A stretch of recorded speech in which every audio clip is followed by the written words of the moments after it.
최진영 변호사님. 네, 안녕하세요. 네, 최진영입니다. 네, 생방 연결했는데요. 자, 유재수 건이 일파만파 이거 뭐 큰 게이트로 갈 조짐인데요. 변호사님 어떻게 보십니까?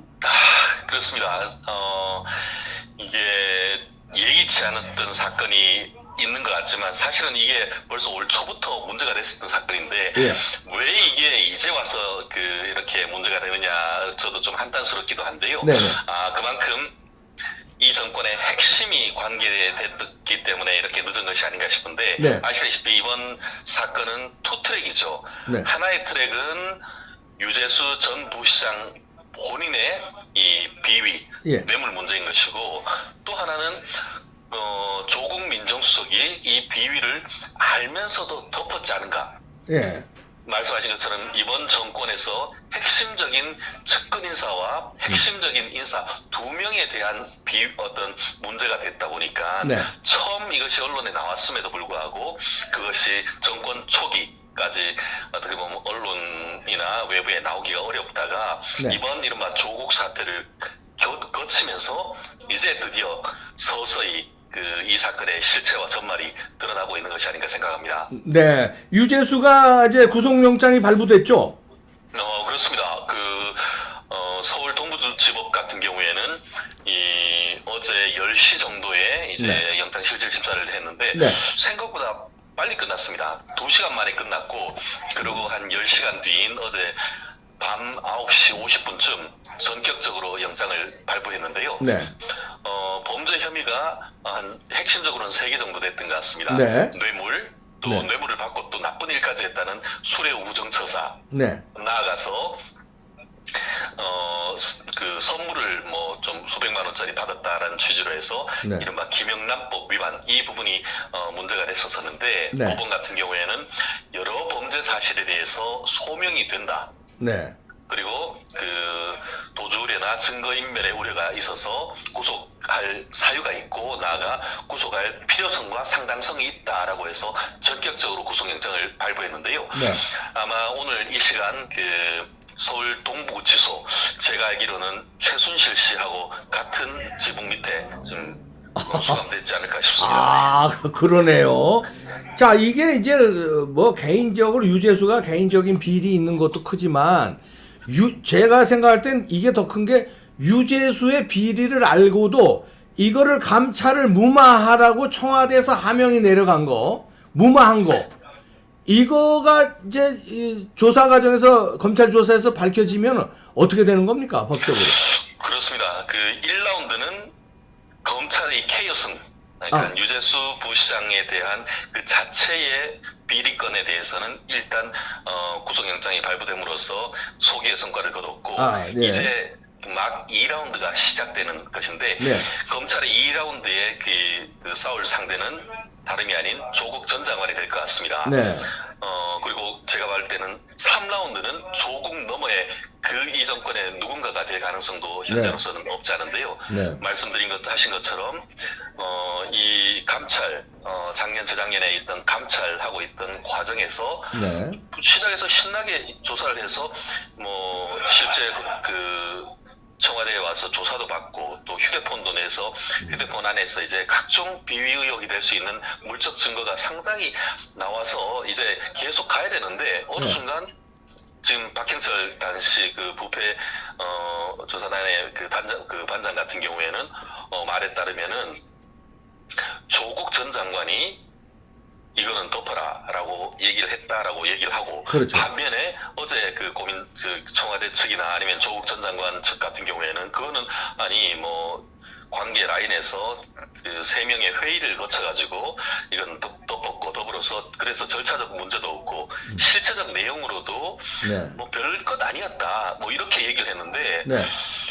그래서 결국은 조국 전 장관과 또 박형철 당시에 이제 비서관이나 이런 사람들의 말이 굉장히 엇갈리고 있지 않습니까? 네. 그 상태 속에서 법원이 구속영장을 발부했다는 것은 조국 장관의 말보다는 오히려 그 당시 실무 라인에 있었던 사람의 말이 오히려 신빙성이 있다는 것을 간접적으로 내지는 직접적으로 보여주는 것이라서 네.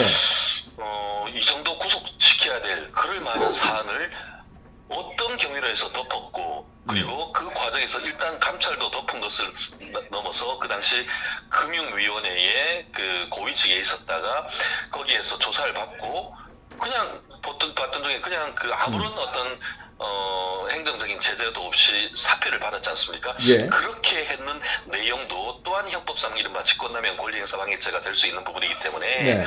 앞으로 조국 전 장관에 대한 검찰의 소환 조사 네. 그리고 그 당시 이 금감위 원장, 금감위 부위원장의 어떤 그 직권남용 의혹 이런 부분에 대해서 앞으로 그 사회면에 일면을 장식할 가능성이 굉장히 높아진 그렇죠. 그런 상태인 것 같습니다. 아니 정권 차원에서 유재수의 비리를 덮으려 한 거거든요. 그건 이제 뭐 박형철 비서관의 이제 실토도 나왔지만 조국이 덮으라고 그랬다. 그럼 정권 차원에서 이걸 민정수석이 했겠습니까? 정권 차원에서 유재수 비리를 덮으려 한 이유가 여기가 터지면 유재수의 비리가 터지면 여럿이 얽혀져 있기 때문에 큰 게이트로 갈 수 있기 때문에 여기서 막으려 했던 거 아닙니까? 그렇게 봐지는데요. 실제로 지금 그 박형철 비서관을 비롯해서 그 당시 실무 라인에 있었던 사람은 당시에 조국 전 장관이 와서 이거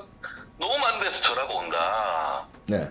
그러면서 덮으라라고 했다는 취지로 지금 검찰에 가서 진술했다는 것이죠. 예.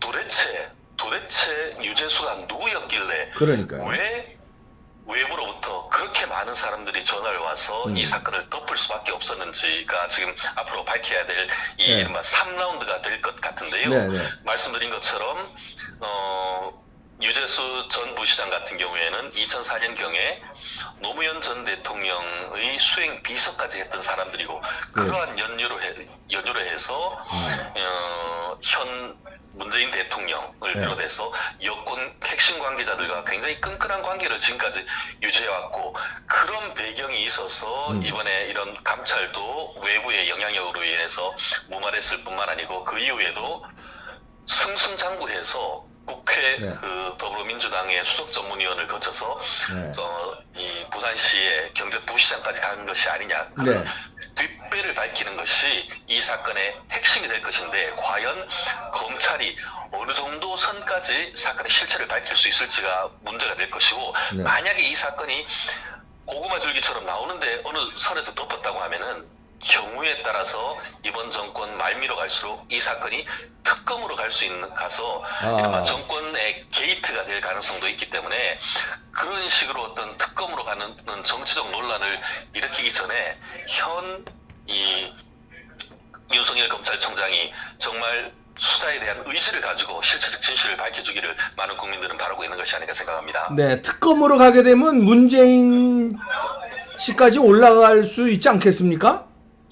수사가? 그렇습니다. 결국 이 사건 같은 경우에는 지금 유재수 전 부시장에 대해서 얘기가 나오는 것이 평소 때는 문재인 대통령을 형님이라고 불렀다는 뭐 제인이 형 뭐 이렇게 나오니까 제인이 형이라고 할 정도로 형아우 할 정도였다라고 얘기를 하니까 과연 이와 같은 무마하는 배경에 조국 전 수석만 있었겠느냐. 그러니까요. 그리고 그와 같이 이런 파일이 그 반부패실에서 조사했는 파일이 청와대의 정점인 문재인 대통령까지도 보고가 됐었느냐 이런 부분 그리고 그 이후에 이것을 덮으라라고 하는 그 어떤 명령 라인에 과연 최종 정점이 누군지를 밝히는 것이 유재수 게이트의 핵심이 될 것이 아닌가 생각합니다. 네, 최진영 변호사님 감사합니다. 고맙습니다. 네, 고맙습니다. 최진영 변호사 전화 연결했었는데요. 제 생각으로는 저는 왜 조국 사태가 났을 때 정경심과 조국 일가의 큰 각종 비리가 매일매일 6개, 7개씩 터져 나오는데 왜 그때 꼬리 자르기를 문재인 정권이 안 하고 왜 계속 감싸고 갈까?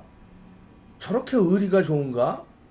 생각했는데 그게 아니었던 것 같습니다. 지금 보니까 조국을 그때 내치면 이런 일, 유재수 건, 그 다음에 울산시장 불법 선거 개입한 거, 이런 게 여러 가지로 막 지금 터진 것만 이거죠. 그 유재수가 앞으로 터뜨릴 여러 가지, 이게 다 나올 수밖에 없기 때문에 계속 조국을 끌고 가면서 어떻게든지 조국을 정권 차원에서 보호하려고 그랬던 거 아닌가. 지금 생각하니까 그러네요. 다 조국이 행동대장 역할을 했으니까. 조국이 다 알고 있고. 안 밝혀진 것도 있을 거 아닙니까? 그러면 이건 누구를 위해서 했는데? 문재인하고 위해서 했고 공모를 했을 가능성이 크고 협의를 했을 가능성이 큰데. 그러니까 조국을 끝까지 그렇게 비호하다가 마지막엔 할 수 없이 조국이 사퇴했지만 그래서 이렇게 비호를 했구나. 고구마 줄기 나오지 않게 이렇게 하기 위해서 어떻게든지 밟으려고 했던 것. 그게 이제 이해가 갑니다. 문재인이 왜 그토록 조국을 비호하고 감쌌는지. 이런 게 다 터지면 자기도 그냥 가니까.